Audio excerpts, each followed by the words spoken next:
بالله من الشيطان الرجيم بسم الله الرحمن الرحيم لا إكراه في الدين قد تبين الرشد من الغي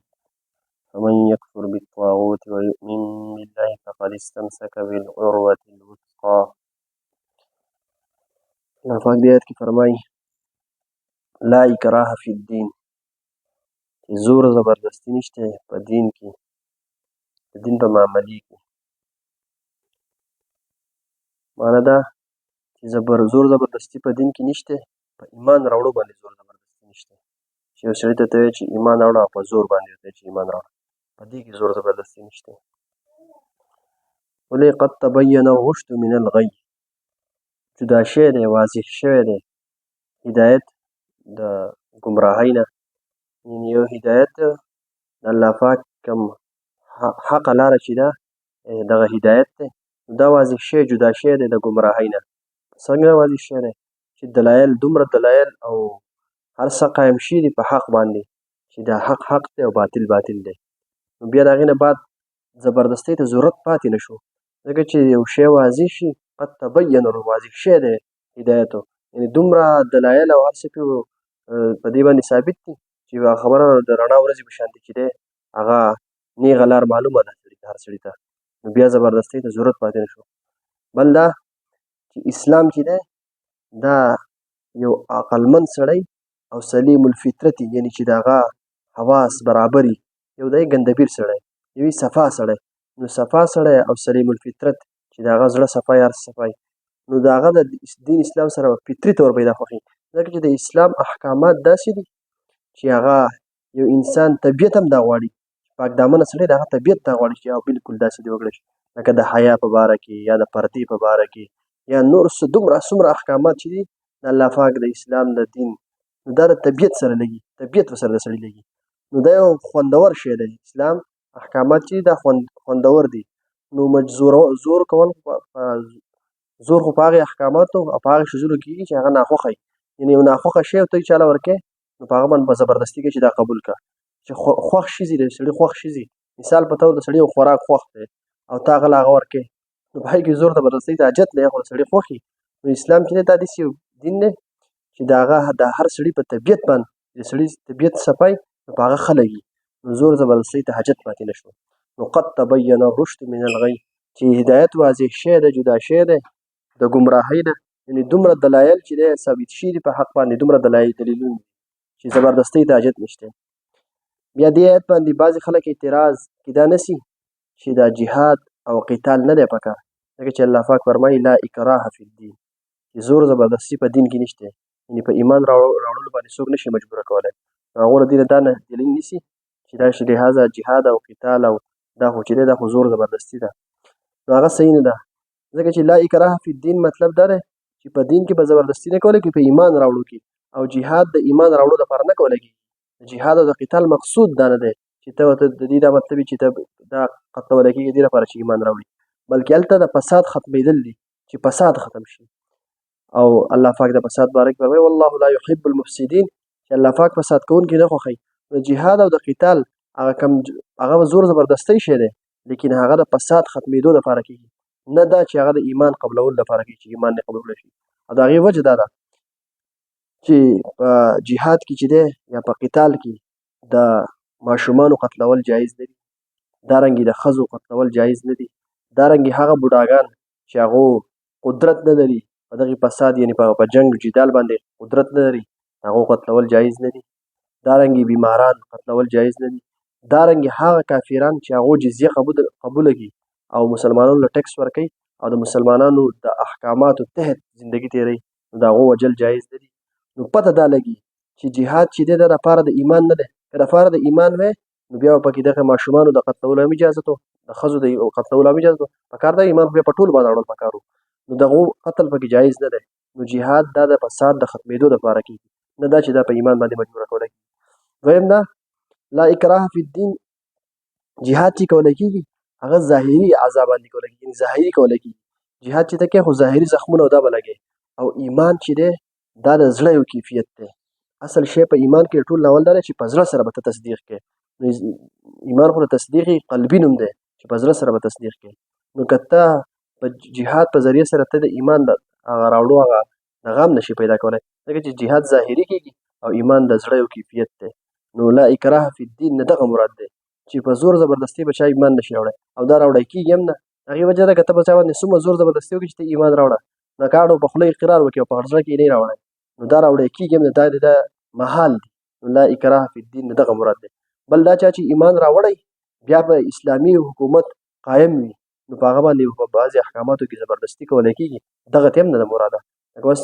چې دی اسلامي سټیټ دی او چې دی په هغې کې چې دی مونځ څوک قضا کوي یا زنا وکړي یا نور داسې احکامات، نو په هغې کې به هغو ته سزا ورکولی کېږي. دغه نه ده مراد چې یاره په دین کې زور زبردستي نشته. د دې نه دا مراد ده چې په ایمان باندې څوک نه مجبوره کولی کېږي. او د هغې وجه الله پاک پخپله واضحه کړه قد تبین الرشد من الغی، چې هدایت واضح شوی دی په دلایلو سره، نو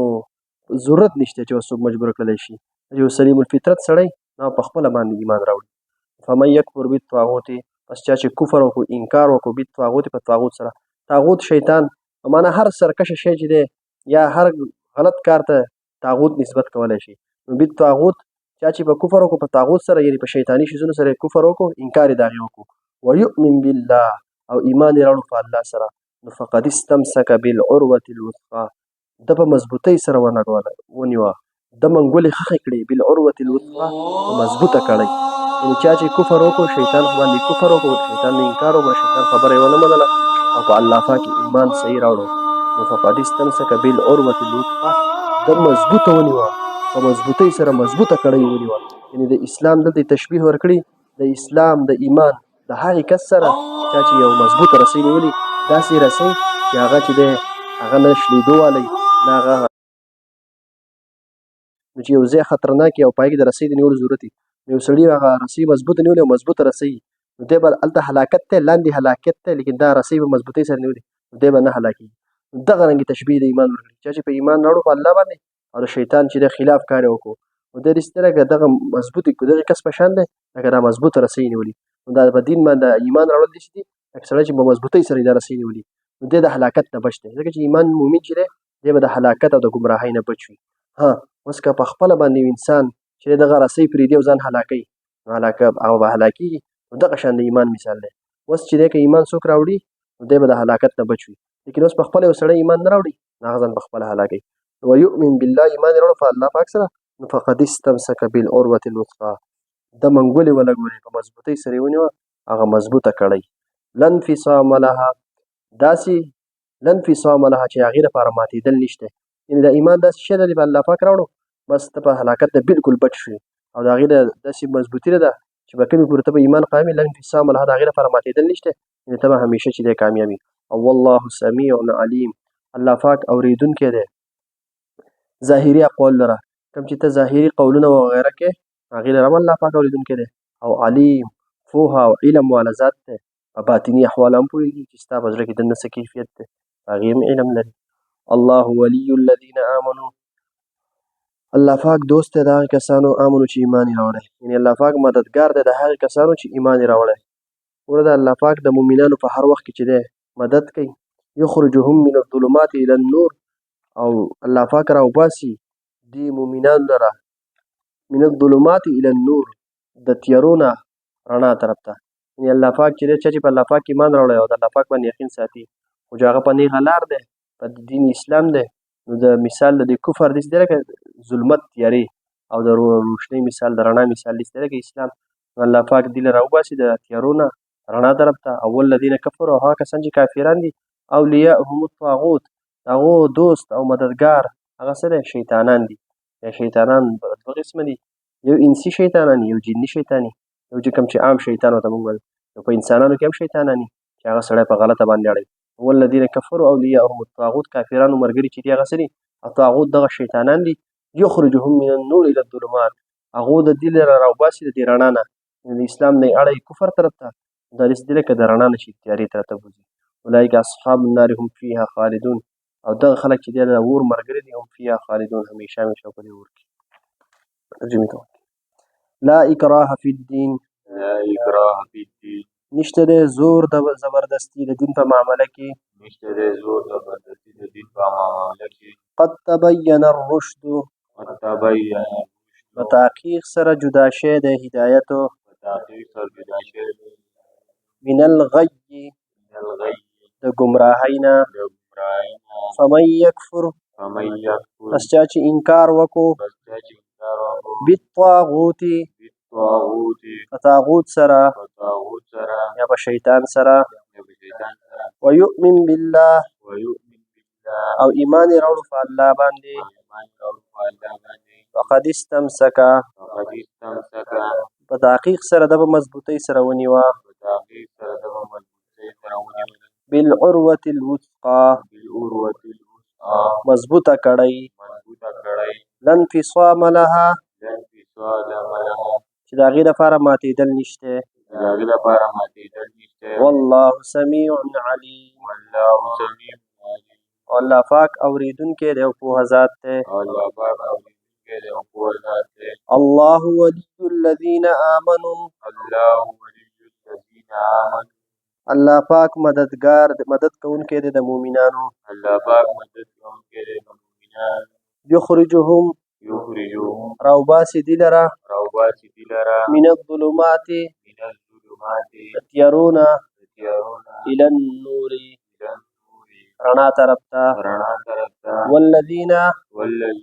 او هغه کسان کفروا چې کافران دي اولیاءهم الطاغوت د دې ملګري شیطانان دي یخرجونهم